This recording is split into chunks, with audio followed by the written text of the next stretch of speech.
வணக்கம். இன்னைக்கு என்ன கம்ப்ளைண்ட் பார்க்க போறோம்னா, இது வந்து ஹோட்டல்ல இருக்கிற ஃப்ரிட்ஜு. கூலிங் வரல. அதனால தான் இந்த கம்ப்ளைண்ட் தான் இன்னைக்கு பார்க்க போறோம். வாங்க என்ன ப்ராப்ளம்னு பார்க்கலாம்.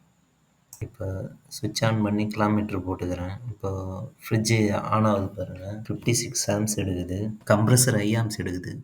இப்போ ரிலையபிலிட்டி காட்டிட்டு சிஎஸ்ஆர் செக் பண்ணுறேன். காமனுக்கும் ரன்னிங்க்கும் வைக்கிறேன். கண்டினியூட்டி வரல. இப்போ காமனுக்கும் ஸ்டார்டிங்க்கும் வைக்கிறேன்.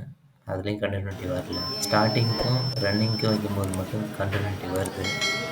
இப்போ பார்த்தீங்கன்னா காமன்லேருந்து அதாவது நியூட்ரல் வந்து கம்ப்ரஸருக்கு போகல. ஸ்டார்டிங்கும் ரன்னிங்கும் வந்து ஷார்ட் சர்க்யூட் ஆகிருக்கு. அதனால் வந்து உங்களுக்கு அது ரெண்டு மட்டும் கண்டினியூட்டி வருது. அதுவே காமனுக்கும் பாடியில் வச்சு பார்க்குறேன், கண்டினியூட்டி வரல. அதே ரன்னிங்லேயும் பாடியிலையும் வைக்கும்போது பாருங்கள் ஷார்ட் ஆகுது. அதாவது வந்து கண்டினியூட்டி வருது.